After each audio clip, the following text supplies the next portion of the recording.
Buenas, ¿cómo están?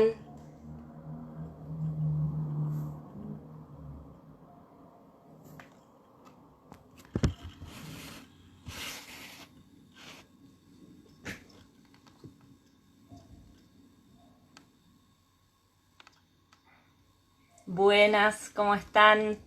Mónica Penelo, Mariano Marini. Hola, ¿se escucha? Háganme manito si se escucha bien. ¿Cómo andan? Bueno, estamos esperando que se comunique con nosotros y se conecte Juan Grabois. Voy a hacer una mini introducción y una vez que él se conecte vamos a arrancar este nuevo vivo de Somos en nuestra cuenta de Instagram de Somos en Red. ¿Cómo están? Nahuel Segovia. Hola, Rosendo Martínez, Diego Bertalota, Emilce desde Mar del Plata. ¿Cómo andan? Bueno, como saben, estamos haciendo un ciclo de charlas. Este ciclo de charlas tiene dos ejes particulares que se vinculan y que tienen que ver con la coyuntura, con el momento actual que estamos viviendo. Este momento que implica una crisis muy importante en términos globales, en términos de sistema incluso, y que aborda un montón de aristas. Muchas de ellas nos impactan de lleno. Argentina no está por fuera de este contexto. Voy a darle inicio a Juan Grabois, que me estás pidiendo. A ver.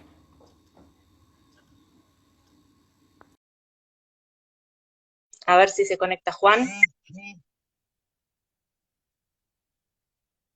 Estamos esperando a Juan. Hola, Hola Juan, ¿cómo ¿me estás? escuchan? Sí, Bien, perfecto. ¿Cómo andás? bien, Decime, volviendo de Quilmes. estás volviendo de Quilmes. Estás Sí, de costado, lo único. Fíjate si podés no, poner bien la cámara. Ahí está. ahí estamos. Bueno, ¿cómo andás, Juan? Muchas Bien, gracias por ¿vos? darnos No, este... por favor, Bien. tengo mi barbijo Bueno, y todo. bueno, un poco estaba presentando este ciclo de charlas. Este es un ciclo de charlas que estamos haciendo desde Somos para poder darnos un tiempito de reflexionar sobre las cuestiones que nos están pasando. Estamos viviendo tiempos muy intempestivos. Este ciclo de charlas tuvo un primer momento con Juan Carlos Monedero, después el diputado brasileño Jean Willis, que, digamos, básicamente la idea es poder discutir un poco lo que tiene que ver con, en este contexto de pandemia, en este contexto de un mundo que cruje, poder discutir la necesidad de avanzar con un proceso distributivo, que ese proceso distributivo tiene que tener necesariamente una base de un impuesto a la riqueza y que también tiene que tener una contracara central, que es la posibilidad de pensar un ingreso básico universal. Así que bueno, un poco la Mm, idea era poder charlar con vos en esta instancia, ver cómo estás viendo vos este momento, poder mm, hacer, si se quiere, un diagnóstico de lo que estamos viviendo y también poder pensar cuáles son las salidas posibles, ¿no? ¿Qué mundo mm. vamos a poder construir cuando podamos dejar atrás la pandemia del coronavirus? Muy bien, Así que bueno, muchas gracias. Muchas gracias, gracias por tu compañera, tiempo. por favor. Bueno, buenas tardes, compañeros, compañeras. Vengo de Quilmes, estuve visitando ahí algunos comedores merenderos, eh, y, y uno ve cómo se esfuerzan tanto nuestros compañeros, nuestras compañeras, por darle de comer a los pibes, a las familias, en un contexto brutal de contaminación ambiental, de falta de vivienda digna, de falta de servicios públicos, falta de gas, se cocina a leña, seguramente muchos de ustedes lo viven cotidianamente en los comedores, de tener que andar casi mendigando por alimentos en un país agrario. Y uno se pregunta cuánto más vamos a soportar, cuánto más vamos a soportar de degradación humana, cuánto más vamos a soportar de sufrimiento innecesario para nuestro pueblo. Porque fíjense que en un gobierno que nosotros apoyamos, que muchos de nuestros compañeros forman parte del Ejecutivo, que tenemos diputados, aún en ese contexto más resolver, siquiera que haya arroz, fideos y salsa de tomate en los 10.000 comedores comunitarios que hoy le están dando de comer a 3 millones de personas en nuestro país. Yo creo que viene una confrontación muy fuerte, viene una confrontación muy fuerte entre los que quieren continuar con el sistema capitalista en su forma actual, es decir, un sistema de profundas desigualdades, un sistema que excluye un tercio o a la mitad de la fuerza de trabajo, según el país, de la posibilidad de ganarse un salario estable y digno durante por lo menos 20 años, 25 años, que dura 30 años, que puede durar la vida laboral de una persona eh, trabajando en la misma actividad, que impide a las mayorías acceder a la tierra, al techo y el trabajo. Fíjense que esa consigna que levantamos junto al Papa Francisco es muy sencilla, es algo que cualquiera quiere para sus hijos, para sus hijas, para sus amigos y amigas, que tener un pedacito de tierra para alguien que labura en el campo o en un pueblo originario, en una comunidad, tener un techito para poder vivir, una casita que tenga agua, luz, gas, cloacas, lo normal, un patio por ahí, qué sé yo, tener un árbol y tener un trabajo que te permita también lo elemental. Este sistema no permite eso. Entonces yo creo, insisto, viene una confrontación muy fuerte entre los que quieren mantener el status quo y los que queremos un cambio profundo. Y esa confrontación va a tener un componente económico muy fuerte e inmediato que tiene que ver con este impuesto o con cualquier reforma tributaria que permita que en nuestro país, que es un país dependiente, es un país donde la élite económica siempre tuvo mucha penetración y mucha poder de presión sobre el Estado y que aporta en términos de impuesto a las riquezas menos del 0,3 del PBI, cuando en los países que estas mismas élites admiran, como Francia o Canadá, el impuesto a las riquezas no representa menos de un 4% del PBI. Es decir, tendríamos que multiplicar por 15 el impuesto que tenemos actual al patrimonio, que básicamente es lo que se conoce como bienes personales, para llegar a los estándares de los países a donde estas élites mandan a estudiar a sus hijos, digamos, ¿no? Es decir, los que nos quieren conectados al mundo siempre se olvidan del capítulo impositivo de esa conectividad. Entonces, la pelea por el impuesto a la riqueza, la pelea por el impuesto a los grandes patrimonios, es una pelea que no solamente tiene un componente ideológico, es una pelea que tiene un componente fundamentalmente redistributivo y económico. Para financiar un, vamos a decir, un plan Marshall criollo, ahora me voy a explicar a qué me refiero con eso, pero un plan Marshall criollo que permita poder reconstruir la Argentina que va a quedar devastada después del macrivirus más el coronavirus, vamos a necesitar dar esta pelea por un esquema tributario eh, más igualitario, que permita mayores niveles de inversión pública en lo que es tierra, techo y trabajo. El Plan Marshall fue un plan de inversiones de obras públicas financiado por el gobierno norteamericano después de la Segunda Guerra Mundial. ¿Por qué el gobierno norteamericano financió el Plan Marshall? ¿Por qué el gobierno norteamericano permitió con esa inversión muy, muy fuerte que hubo eh, que se pueda reconstruir Europa y que se puedan iniciar en Europa lo que se conoció como los 30 gloriosos, ¿no? Que fueron los años entre 1945 y 1975, cuando se inicia el neoliberalismo, fueron los años donde los trabajadores tuvieron los mayores derechos.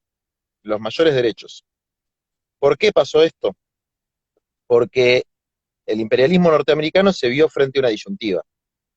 O realizaba esa inversión y ponía parte de la tasa de ganancia de las empresas, de los grandes grupos capitalistas norteamericanos, que ya eran transnacionales, en la reconstrucción de Europa, o Europa iba a caer bajo el comunismo. Esas eran las alternativas que tenía el imperialismo norteamericano, y decidió poner ese dinero e invertirlo. Es decir, los sectores del capital concentrado no negocian sin una pistola en la cabeza. Esa pistola puede ser el fantasma del comunismo, esa pistola puede ser el fantasma de la disolución nacional, que fue lo que en 2002 permitió colocar las retenciones, pero siempre tiene que existir esta tensión, que a veces puede ser una alternativa política radicalizada, o a veces puede ser directamente la imposibilidad de proseguir con sus negocios.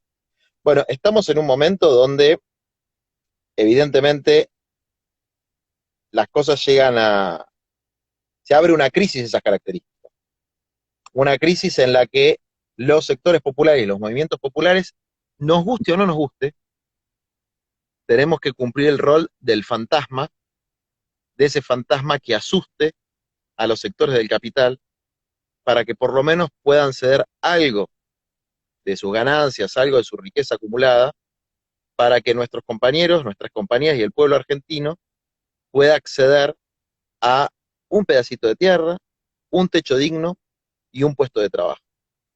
Sabemos que no va a ser como en esas décadas, esas 3 décadas del 45 al 75, en la que todo el hemisferio occidental tuvo pleno empleo y salarios relativamente altos con trabajadores sindicalizados. Sabemos que la industria no va a absorber a nuestros compañeros y compañeras en las grandes fábricas o en las grandes empresas. Por eso es importante que nosotros impulsemos. Yo no me gusta la idea del ingreso, no me gusta hablar más del salario social universal. ¿Por qué salario? Porque nosotros partimos de una premisa, y es que todos los argentinos y argentinas mayores de 18 años o trabajan o estudian. Se usa mucho la idea del ni-ni, que es que el que no trabaja ni estudia. Yo no conozco a nadie, salvo que haya caído en la delincuencia, no conozco a nadie que no trabaje ni estudie. Todas las personas que yo conozco de los barrios populares hacen una u otra cosa, y en general trabajan. Y ese salario debe ser una remuneración por un trabajo que puede desarrollarse en cooperativas, puede desarrollarse por cuenta propia, o puede desarrollarse en distintas actividades comunitarias y de cuidados, que deben ser planificadas y organizadas de manera cogestiva entre el Estado y los movimientos sociales. Yo creo que la idea del ingreso universal disociada del trabajo es una idea de cariz liberal que desorganiza de alguna manera a la comunidad. Es un poco la contracara de las políticas focalizadas de los 90, ¿no? En los 90 era, bueno, la pobreza son pequeños focos y hay que atender esos focos con pequeñas políticas diseñadas de manera focalizada.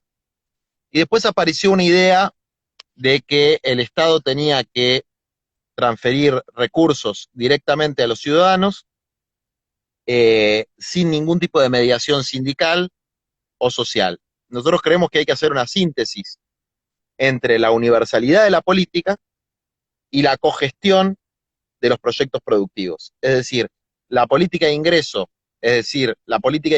llámese ingreso, salario social complementario, como más nos guste, tiene que ser universal, tiene que estar al alcance de cualquiera que lo necesite, pero su territorialización, su aplicación en el territorio, su aplicación en la producción, tiene que estar mediada por las organizaciones libres del pueblo. Es una mala lectura de las enseñanzas del peronismo, la lectura estadocéntrica. Ya sabemos que el mercadocentrismo es la religión de los neoliberales, ¿no? El mercado va a resolver todos los problemas. Pero lo que es estadocéntrico, que niega al pueblo y niega a sus organizaciones, que niega la dimensión comunitaria de la vida social y lo reduce simplemente a la idea ilustrada del ciudadano, como si todos los ciudadanos fuéramos iguales, como si fuéramos individuos aislados. Esa idea de negar las mediaciones, esa idea individualista, en última instancia, que se disfraza de estatismo y que tiene a veces un disfraz también paternalista, es decir, el presidente o el ministro te va a cuidar y no vas a necesitar de ninguna organización en la que tengas que participar o tengas que discutir, es una idea que es poco pan para hoy y mucho hambre para mañana. Porque sabemos que la democracia burguesa tiene esas cosas, de que un día aparece un de Narváez, un Macri, agarra el gobierno, y si no hay pueblo organizado, las conquistas que la política desarrolló durante 10 años, 12 años, a través de un proceso de ampliación de derechos, como vivimos en la Argentina en el gobierno anterior al de Macri, proceso lento, un proceso con muchos defectos, un proceso que todos los que estamos acá hemos cuestionado en un montón de aspectos, pero que permitió ampliar derechos. Bueno, ese proceso se destruye, se derrumba en un par de años de neoliberalismo, si no hay pueblo organizado, ¿no? Nuestras organizaciones, fundamentalmente las agrupadas en el Triunvirato de San Cayetano, hoy Unión de Trabajadores de la Economía Popular, fueron un freno a la ofensiva neoliberal que sufrió Latinoamérica a partir de hace mucho, pero que en la Argentina se expresó en 2015, que en Brasil se expresó con Bolsonaro, que en Ecuador se expresó con Lenín Moreno, y etcétera, etcétera, etcétera. Fue un freno, pudimos frenarlo. La lucha, la negociación, el tire y afloje logró defender el sistema de seguridad social de la Argentina, permitió defender algunas políticas públicas para los sectores populares, porque en última instancia éramos ese fantasma que lograba, a veces mejor, a veces peor, con aciertos, con errores, a veces con correlaciones de fuerza desfavorables, pero que lograba decirle al poder económico, no se pasen de rosca que nosotros estamos acá, y ahora que estamos en una etapa de ofensiva, ahora que estamos en una etapa en la que podemos avanzar, y que la crisis del coronavirus pone de manifiesto las contradicciones, y cualquier persona de clase media en la Argentina entiende hoy que el mercado no te salva, que te salva el Estado y te salva la organización de la comunidad. Bueno, hoy estamos en condiciones de plantear a los sectores de poder económico que es hora de que cedan algo si no quieren perder más de la cuenta. Justamente te iba a preguntar sobre eso para profundizar un poco porque tiraste ahí como muchas ideas que son muy interesantes. Parece que por un lado, esto del vínculo entre el Estado y las organizaciones sociales, ¿no? De los movimientos populares. Por ahí quizás hacer un poquito más una descripción de lo que está pasando en los barrios. También ver de algún modo cómo tiene que ser esa relación entre ese Estado y las organizaciones populares, porque de algún modo podríamos sintetizar que la situación hoy en día está muy parada en la contención que los movimientos populares estamos pudiendo hacer en el territorio. Es decir, son las organizaciones de base, son las iglesias, son los movimientos sociales los que están poniendo el cuerpo y sacando adelante los barrios en este contexto tan complejo que sabemos que se agudizan todos los problemas estructurales que ya existían. Entonces, ¿cómo tendría que ser esa relación entre un Estado fuerte, pero que contemple la estructura de esos movimientos populares para poder desarrollar políticas públicas situadas, efectivas? Digamos, me parece que es muy importante esto, ¿no? Que no alcanza con un Estado, sino que necesitamos organización popular. Bueno, es una pregunta que encierra para mí la clave de las tensiones y los problemas que tenemos que resolver en esta etapa. Eh, Hay una tensión entre el vínculo entre movimientos populares y el Estado, hay una tensión en el vínculo entre movimientos populares y política también. Nosotros tenemos que cumplir una cantidad de roles. El otro día decíamos en la reunión, antes de entrar a la reunión con el presidente, hablábamos con algunos compañeros, que los que estábamos reunidos ahí éramos un sindicato, la UTEP, pero también éramos fuerzas políticas, pero también éramos una especie de club, de red de comedores, de miles de comedores, y a la vez éramos hombres y mujeres con ideas y con creencias, ¿no? Bueno, esta fragmentación que no la elegimos nosotros, que es una fragmentación que tiene que ver con la vida en el siglo XXI de los distintos campos de la existencia, del campo social, del campo político, del campo sindical, todavía no ha encontrado una síntesis, todavía no hay algo que sintetice, entonces está en tensión. Yo estoy convencido que el rol de la UTEP es pelear por las reivindicaciones de los trabajadores y trabajadoras de la economía popular, que son millones, 5 o 6 millones de argentinos, 7 tal vez, que tienen que tener un salario digno y trabajo garantizado, ¿no? La Constitución de Perón en 1949 establecía el derecho al trabajo, decía, aquel que no tuviera un trabajo, el Estado se lo debe garantizar. Eso, después del golpe del 55, se borró y nunca más se puso ese artículo en la Constitución. Bueno, nosotros tenemos que garantizar que todo aquel, toda aquella que quiera trabajar, tenga un trabajo y un salario, ya sea en el Estado o en un movimiento social o en una cooperativa.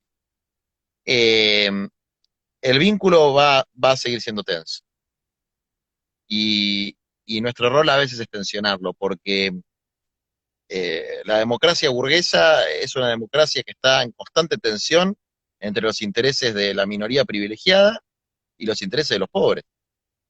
Y, y no estamos en un gobierno de pobres y para los pobres, estamos en un gobierno de coalición, que también tiene que contener, si se quiere, porque es parte de la coalición gobernante, a sectores privilegiados.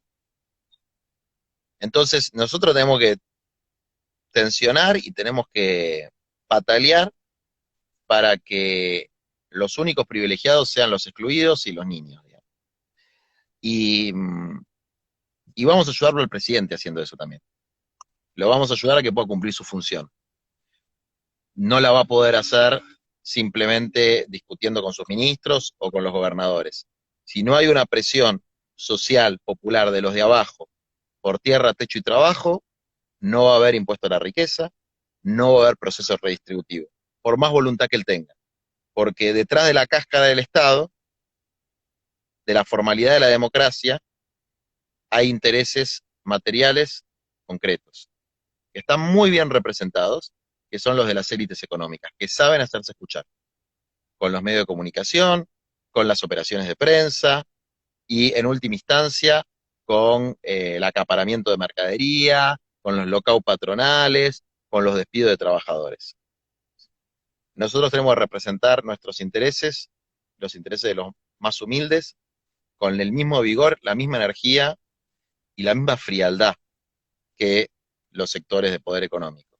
Es decir, sin, sin dar mucho respiro, sin dar mucho respiro, porque la agudización de la crisis socioeconómica nos pone en la obligación de tensionar e interpelar al Estado, ni que hablar de para que estén los alimentos, que es una vergüenza que no tengamos resuelto el problema de los alimentos en los comedores.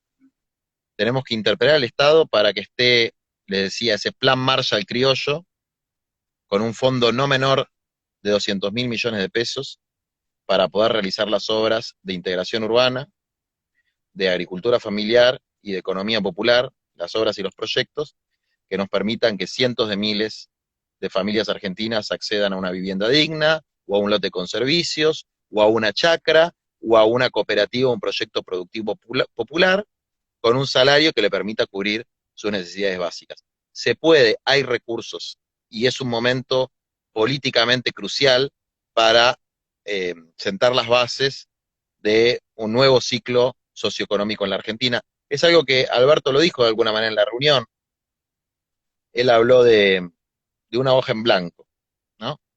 Una hoja en blanco que es una metáfora de la posibilidad de barajar y dar de nuevo y de escribir un nuevo capítulo en la historia. Y él nos convoca a ser parte de eso. Bueno, hay que recoger el guante, pero no de manera, no modositos, no tímidos, no para cumplir, no para estampar la firma en una hoja que escriban otros. Para llenar esa hoja con números, con proyectos concretos, con políticas públicas concretas, y también, y lo dice un compañero que tiene, yo tengo muchos compañeros muy queridos, de mi propia fuerza, de la que yo integro, y de las fuerzas aliadas, como Daniel Menéndez, que es subsecretario de Estado, como Fernanda Minio, que es una compañera del Frente Patria Grande, que es secretaria de Estado, que también es del MTE, pero tenemos que exigir a nuestros propios compañeros que se pongan firmes y que logren que en los próximos meses, cuando se empiece a abrir la cuarentena, que eso va a pasar, garanticen que los proyectos estén. Tenemos que patalear los que estamos en la trinchera, digamos, los que estamos de este lado del mostrador, tenemos que patalearle a todos, incluidos a los propios. No sé si está ahí Chucky escuchando y si está muy de acuerdo, pero Ahí anda. si no, sino que se lo banque. A ver, que mande un mensajito. Juan, te voy a hacer un par de preguntas que están haciendo por Instagram las personas que están conectadas, pero y también las voy a sintetizar en una para que no sea muy largo. En líneas generales plantean que, digamos, cuál es el efecto y cómo ves la situación en los barrios en relación con el tema de la pandemia, y cómo ves la cuestión a nivel internacional. Si crees que digamos, si la pandemia va a generar un realineamiento político en muchos países o no. Y le agrego a esto un elemento que es que quizás hay como un debate que se puso esto que, bueno, en algún punto la pandemia puso en escena, visibilizó, emergió, digamos, una serie de debates, y hay como planteos muy polares, ¿no?, en relación con el capitalismo, ¿no? Esto de, bueno, el capitalismo de acá, se termina el capitalismo, no se termina el capitalismo, se sale con más libre mercado, se sale con más Estado, ¿qué tipo de Estado? ¿Es el Estado chino que hipercontrola? Digamos, un poco retomando la pregunta de los compañeros, las compañeras, sintetizándola en eso, ¿no? Digamos, por un lado la cuestión en los barrios y por otro lado la cuestión más geopolítica, si se quiere, y más en términos hasta de cuál es el nivel de alcance de la crisis, ¿no? El otro día Monedero decía, por ejemplo, no esperemos tanto el fin del mundo, ¿no? Tampoco está tan claro que el sistema capitalista después de la pandemia se caiga. Eh, bueno, lo de los barrios, a ver, veo que hay un dato positivo que es el nivel de organización que hay y la cultura comunitaria que de la mano de los movimientos sociales se fue instalando y que le dio una lógica colectiva a la vida barrial que podría haber sido un sálvese quien pueda, que ojo, hay una disputa entre el sálvese quien pueda y la organización. Cuando uno ve que una compañera, una familia que está infectada, van a tirarle piedras a la casa en un barrio, bueno, eso expresa que hay una disputa de sentido que tenemos que darla, ¿no?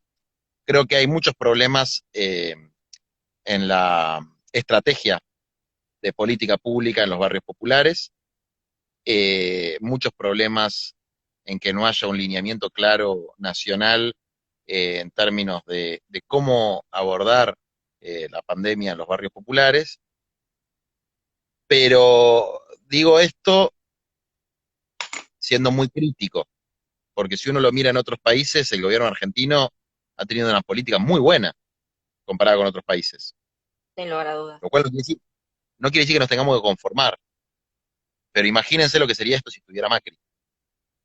Entonces, siendo muy Inimaginable. crítico, digo, exacto, siendo muy crítico, digo, falta un abordaje más estratégico, más coherente en los barrios populares, y nosotros en las organizaciones tampoco tenemos muy clara la línea.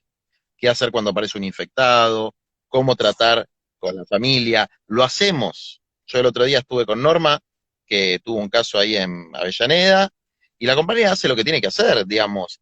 La persona infectada está en el hospital, la familia está con aislamiento, le llevan la comida y lo llaman por teléfono. Perfecto, eso es lo que hay que hacer. Pero es Norma, que es una dirigente. No sé si en todos los comedores y en todos los merenderos me Totalmente. sigue, se sabe. Entonces nosotros tenemos que trabajar más fuerte eso también. Después, vinculado a la cuestión más geopolítica o de, de, fondo, yo soy más apocalíptico que monedero. Yo creo que esto no tenemos noción del impacto que va a tener. No digo que sea la semana que viene, pero esto va a tener un impacto en los próximos años tremendo, tremendo. Yo no sé si el capitalismo se cae, pero sé que se abre una disputa muy grande por lo común. No quiero usar una palabra del siglo XX, pero para decirlo de alguna manera, va a haber tendencia a buscar la socialización de sectores amplios de la economía. Sistema de salud claramente. En la Argentina tenemos un sistema de salud bastante bueno, decadente, en decadencia, con problemas de infraestructura, pero en su diseño es un sistema tripartito. Tiene un sector privado, de las prepagas, tiene un sector público con los hospitales públicos y tiene un sector social, que son las obras sociales. social. Y que, y que le da cobertura a toda la población. Eso es una característica muy particular de la Argentina. No existe en Totalmente. casi ningún país del mundo. Entonces, hay una disputa en todo el mundo diciendo, a ver, ¿cómo es esto de que yo me enfermo de coronavirus y no puedo ir al hospital? Y no tengo a alguien que me cure, no tengo un médico. Bueno, eso abre un no pequeño campo de disputa. La salud es el 10% del PBI mundial. Y la producción de medicamentos, ¿cómo es que no tenemos alcohol en gel, barbijos y tests, que son una pavada de hacer, y tenemos laboratorios por todos lados en la Argentina? Tenemos el CONICET, tenemos universidades, y no podemos hacer barbijos y alcohol en gel, de joda.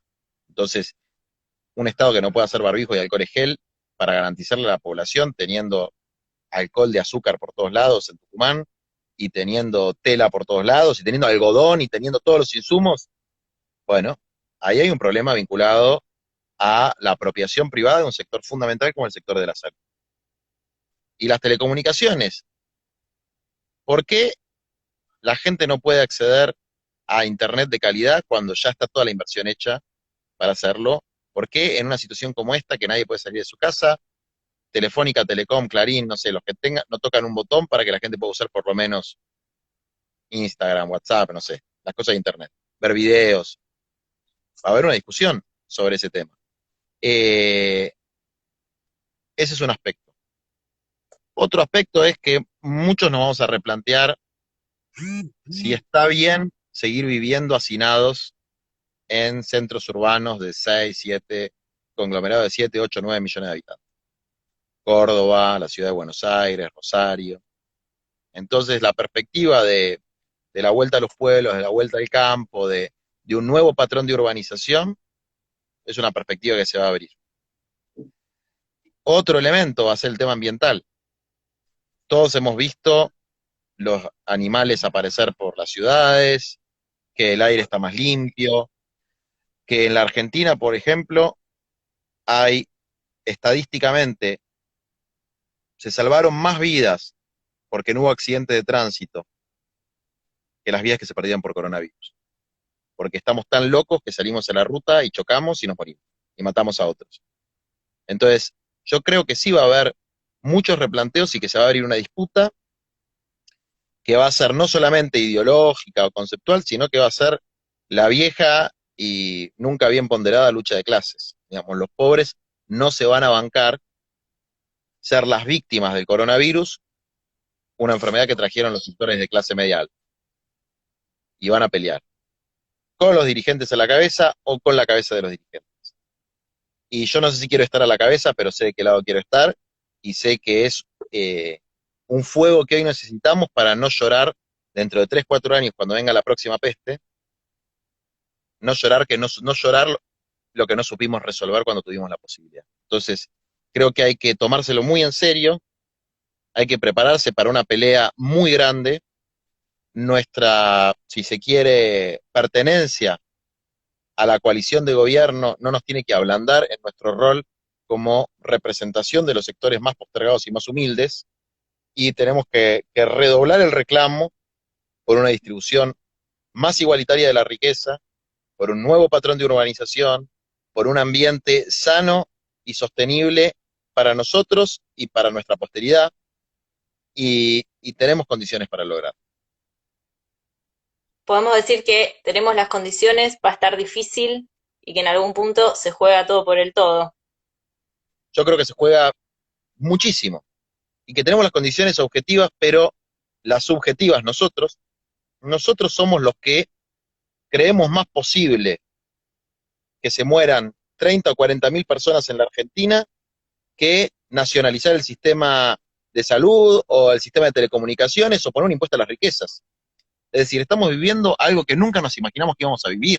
Tener que quedarnos en nuestra casa, que están cerrados los aeropuertos. Si se puede imaginar un mundo así, ¿cómo no se puede imaginar un mundo en el que las telecomunicaciones sean gratuitas para todos? ¿Cómo no se puede imaginar un país en el que el alimento esté garantizado para todos, en buena cantidad y buena calidad? ¿Cómo no podemos imaginar un país gigantesco como este en el que todo el mundo pueda tener un lote de 400 metros cuadrados? Digamos. Entonces, nosotros tenemos que también salir del corset del posibilismo al que nos han ido llevando. Tenemos que salir del Totalmente, corset del posibilismo. Porque todo lo que nosotros estamos planteando, el programa de Tierra, Techo y Trabajo, es posible. Y además se puede hacer en paz. No tenemos que matar a nadie, ni tenemos que morir. Se puede hacer en paz. Ahora tenemos que ser muy, pero muy firmes y contundentes en el planteo de que hay hay un piso de reivindicaciones que en esta coyuntura es un piso innegociable, digamos, ¿no? Y creo que tenemos que trabajar más en ese piso, en ese núcleo de ideas, en ese núcleo de reivindicaciones, y, y cuando se empieza a salir de la emergencia, cuando el pueblo vuelva a una cierta, entre comillas, normalidad, con la tierra arrasada ahora en serio, con un 50% de pobreza, bueno, efectivamente plantear que hay que barajar y dar de nuevo. totalmente. Me parece central esta idea. Juan, te agradecemos un montón el tiempo. La verdad es que es también importante porque estamos todos en esta dinámica de la emergencia y del resolver, pero bueno, también es importante parar un poco y poder reflexionar sobre lo que nos pasa para poder sintetizar la teoría con la práctica y poder encontrar nuevos caminos. Así que muchísimas gracias por tu tiempo. Bueno, un abrazo para todos, para todas. Chao. Chao, Juan. Bueno, compañeros, compañeras, vamos cerrando esta nueva charla, este nuevo encuentro en este ciclo que estamos haciendo en el marco de nuestra campaña por un impuesto a la riqueza y por un ingreso básico universal. Muchas gracias por haber estado y nos vemos en la que viene. Muchas gracias. Chau.